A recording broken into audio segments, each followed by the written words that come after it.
सुप्रभात बच्चों।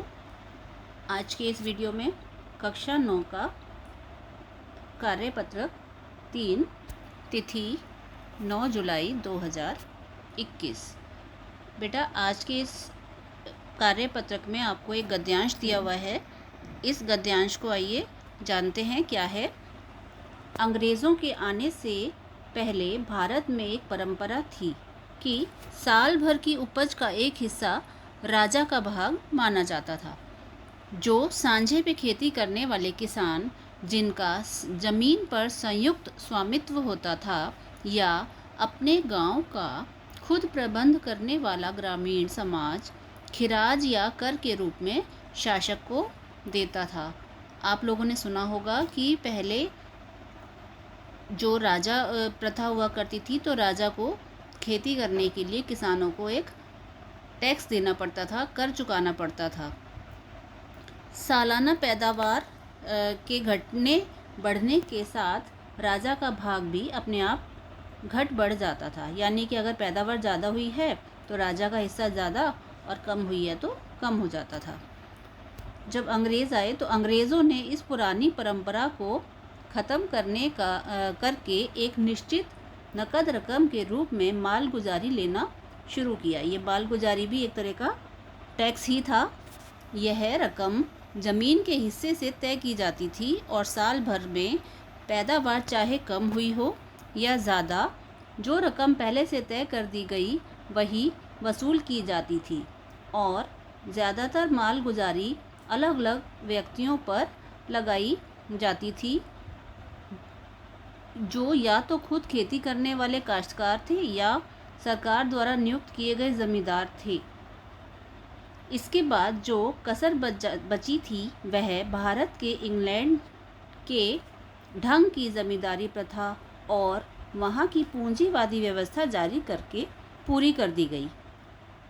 इस परिवर्तन के द्वारा क्या हुआ था? इस परिवर्तन के द्वारा व्यवहार में अंग्रेज़ विजेताओं की हुकूमत का सारी ज़मीन पर अंतिम अधिकार कायम हो गया और किसान महज दूसरे की ज़मीन पर लगान देकर खेती करने वाला बन गया। लगान न देने पर उसे ज़मीन से बेदखल कर दिया जाता था, या अंग्रेज़ सरकार ने ज़मीन पर कुछ ऐसे लोगों को दे दी थी जिनको उन्होंने ज़मींदार नामज़द करना पसंद किया। यानी कि कुछ ज़मींदार सरकार ने अपने, जो अंग्रेज़ सरकार थी उसने कुछ लोगों को ज़मींदार के रूप में नियुक्त कर दिया था, और फिर वो किसानों से कर वसूल करते थे और वो मालगुजारी जिसे कहते थे वो सरकार को देते थे। यह लोग भी सरकार की मर्ज़ी से ही ज़मीन के मालिक थे और मालगुजारी न देने पर उनसे भी ज़मीन छीन ली जा सकती थी। यानी उन लोगों के पास भी उस ज़मीन का अधिकार तभी तक था उस पर कर लेने का, जब तक वो सरकार को पूरा टैक्स या लगान या कर दे रहे थे। अगर वो नाकामयाब रहते तो उनसे भी ज़मींदारी छीन ली जाती थी। तो इस तरीके से सरकार, जो अंग्रेज़ी सरकार थी उस समय, कर व्यवस्था हमारे देश में चला रही थी। ठीक है जी, ये आपका गद्यांश था। और अब इसके ऊपर आधारित प्रश्न देखते हैं। पहला प्रश्न क्या है? पहले प्रश्न में आपको मालगुजारी, ज़मींदारी, ज़्यादातर शब्दों में से प्रत्यय छांटने हैं। तो प्रत्यय क्या होते हैं पहले आपको ये पता होना ज़रूरी है। बेटा, प्रत्यय वो शब्दांश होते हैं जो किसी शब्द के पीछे वाले हिस्से में लगते हैं। जैसे अब उदाहरण आपको दिया हुआ है, पूंजीवादी शब्द है, ये दो शब्दों से मिलकर बना है, पूंजी जमा वादी। तो जो पीछे वाला हिस्सा है वादी, वो प्रत्यय कहलाएगा। ठीक है, और जो आगे वाला शब्द है वो मूल शब्द कहलाता है। तो अब जो तीन शब्द आपको दिए हुए हैं, मालगुजारी, इसके अंदर मूल शब्द और प्रत्यय को हम अलग करेंगे तो क्या प्रत्यय लगा होगा इसमें? माल शब्द अलग हो जाएगा और प्रत्यय हो जाएगा गुजारी। ठीक है जी, गुजारी इसका प्रत्यय हो जाएगा। और फिर ऐसे ही ज़मींदारी, तो ज़मींदारी में क्या है आपका प्रत्यय? ज़मीन शब्द हो सकता है मूल शब्द और दारी प्रत्यय। इसमें क्या होगा, ज़मी मूल शब्द और इसमें जो प्रत्यय जुड़ा है वो क्या हो जाएगा, दारी। ठीक है जी। उसके बाद अगला शब्द है ज़्यादातर।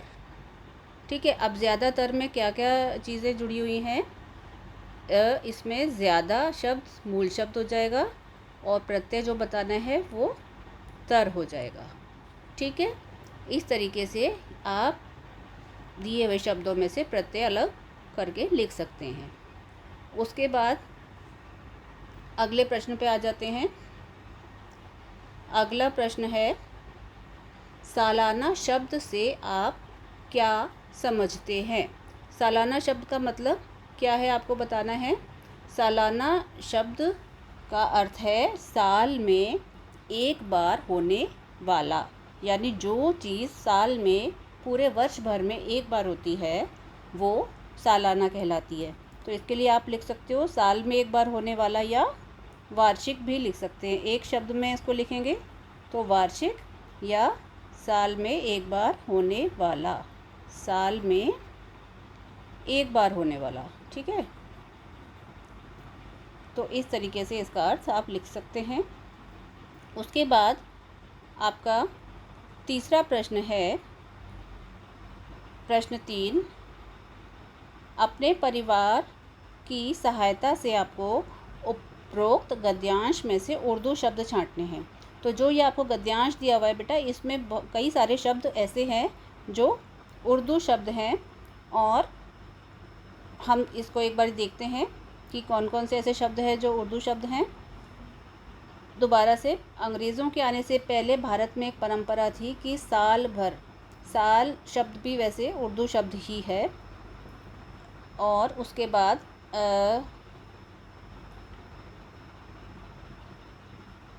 खिराज शब्द जो टैक्स के लिए यूज़ हुआ है, जो टैक्स कर के रूप लिए इस्तेमाल हुआ है इसमें, वो भी उर्दू शब्द में आ जाएगा।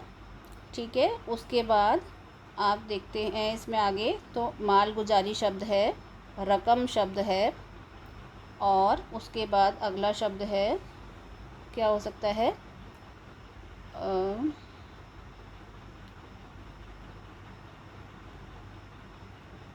हुकूमत शब्द है। उसके बाद महज शब्द है, नामज़द शब्द आ जाएगा, मालिक शब्द आ जाएगा। ठीक है, और इसके अलावा भी अगर आपको कोई, दोबारा से इसको ध्यान से पढ़ेंगे, अगर कोई और शब्द आपको नज़र आता है तो आप वो भी ज़रूर लिखेंगे। ठीक है, उसके बाद अगले प्रश्न पे आ जाते हैं। अगला प्रश्न, प्रश्न 4, उसमें आपको बताना है कि जो ज़मीन, मालिक, राजा शब्द के विलोम शब्द लिखने हैं। ज़मीन का विलोम शब्द क्या होगा, ज़मीन का शब्द होगा, विलोम शब्द होगा, विलोम के यानी उल्टे अर्थ वाला शब्द। आपको पिछली वर्कशीट में भी बताया था, ज़मीन आसमान। मालिक का विलोम नौकर। उसके बाद राजा का विलोम होगा रंक। ठीक है, राजा का विलोम क्या होगा, रंक। रंक कैसे लिखते हैं, रंक। ठीक है, समझ में आ रहा है ना मैं क्या बोल रही हूँ। उसके बाद अगला प्रश्न है कि इस गद्यांश के लिए आपको एक उपयुक्त शीर्षक लिखना है। शीर्षक का मतलब होता है बेटा कि ये गद्यांश किस विषय से संबंधित है। आप पढ़ेंगे इसको और उसके बाद जो आपको समझ में आता है कि इसका बेस्ट नाम हो सकता है, एक नाम रखते हैं ना किसी कहानी का या किसी भी लेख का, तो इस तरीके से इस गद्यांश का नाम क्या हो सकता है, आप को जो अच्छा लगता है आप वो भी रख सकते हो, और जो मेरी समझ से बनता है वो मैं आपको बता देती हूँ कि इसमें हो सकता है इसका नाम कि अंग्रेजी शासन में मालगुजारी लिख सकते हो आप इसका नाम। ठीक है, क्योंकि अंग्रेजी शासन की बात की गई है, तो अंग्रेजी शासन में मालगुजारी, मालगुजारी की बात की गई है, जो आपको, ठीक है जी, अंग्रेजी शासन में मालगुजारी, तो ये इसका शीर्षक हम दे सकते हैं।